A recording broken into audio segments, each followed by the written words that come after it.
So let's break it down because it is desert near U.S.-Mexican border. There is always sections of those areas, especially when there's available trails where crime can be an issue or trafficking can be an issue. Yep.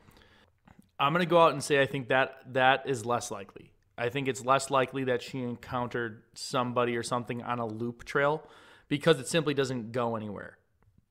And this is my speculation. I don't know anything. I'm not an expert on, how those trails are used by criminals, but a lot of the trails in other places that aren't a loop actually connect places together. So they're a usable path to get from point A to point B. Whereas a loop trail is quite literally, I'm going to start here. There's something neat to see somewhere up this trail, and the trail comes right back to here, and that's it. And it was relatively small. So I'm going to say I don't believe it was criminal. I would side with the ranger who said that she probably got injured, was escaping some sort of weather thing. Maybe she got bit by a rattlesnake while climbing around the rocks and succumbed that way.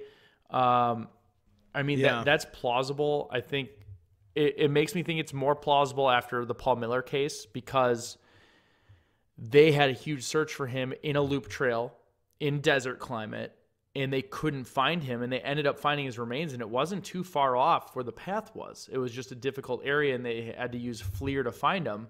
Obviously, in 1971, they didn't have helicopters with FLIR attached, so I wonder if they had that many people because it is truly very difficult to search for somebody in desert climate.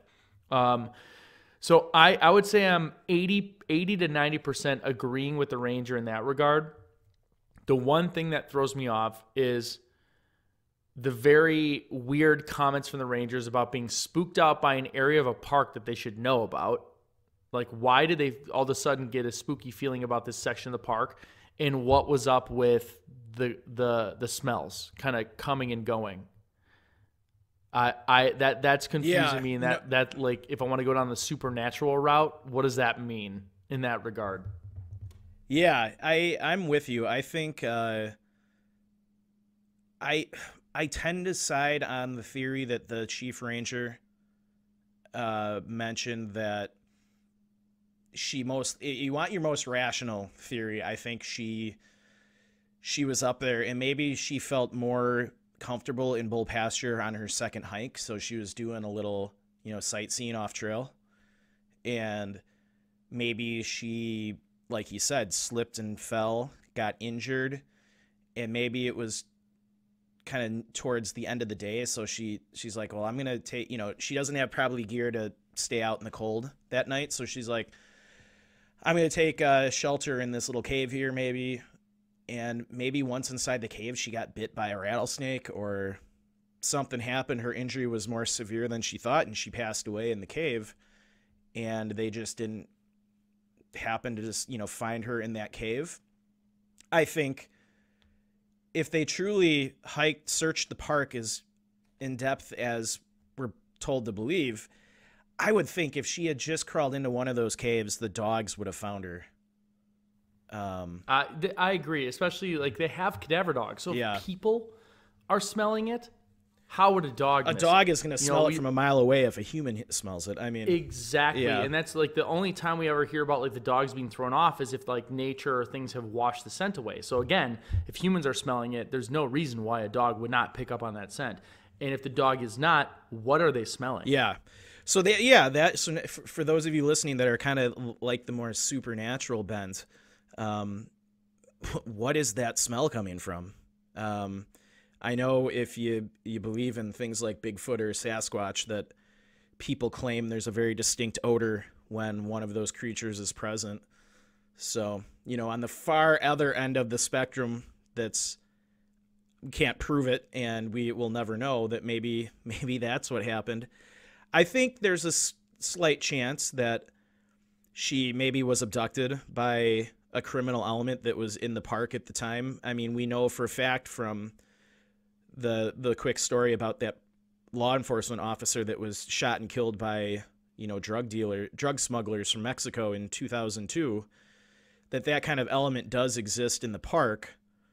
So, could it be like a Paul Fugate type story where she just happened to be in the wrong place at the wrong time, and that might explain why no one has found her remains yet.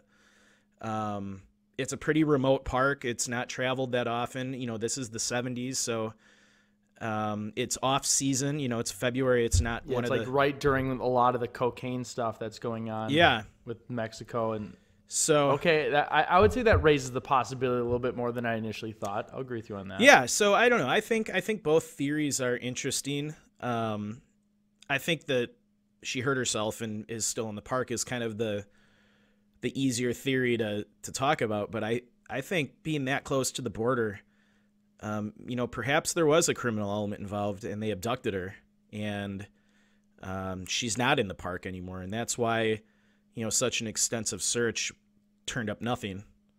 So I don't know that we'll ever know. It's been so long now since she went missing and they haven't found anything.